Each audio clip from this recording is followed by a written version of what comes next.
Зоране, не помалку популарен и не помалку позната е и настанот поврзана со непознатото летало од една приватна фарма во Соединетите држави. Оваа година, во јануар месец, во еден американски таблоид се дадоа некои така детали за некое таинствено возило кое што е финансирано од милиардерот Джеф Безос, значи собственик на Amazon.com.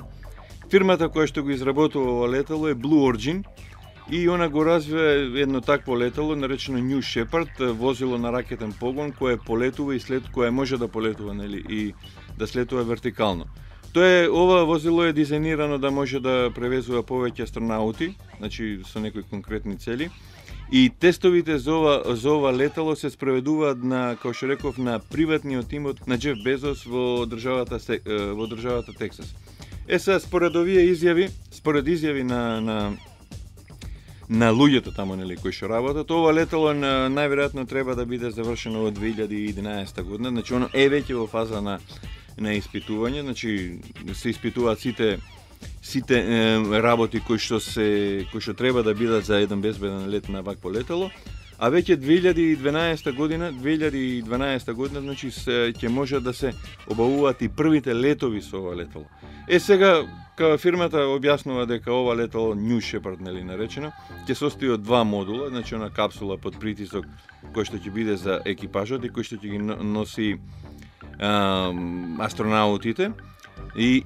астронаутите и оние сите мини лабораторија кои што поседуваат и оној погонски модул,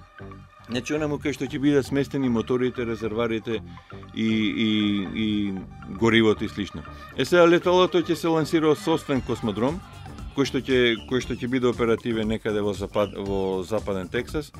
и со него најверојатно дека во прв дел ќе може да се лета, ќе може да се престојува некаде 400-500 км, значи со него ќе би можело да се отиде до Хабловиот вселенски телескоп, а исто така и до орбиталната станица ИСС, а во поново време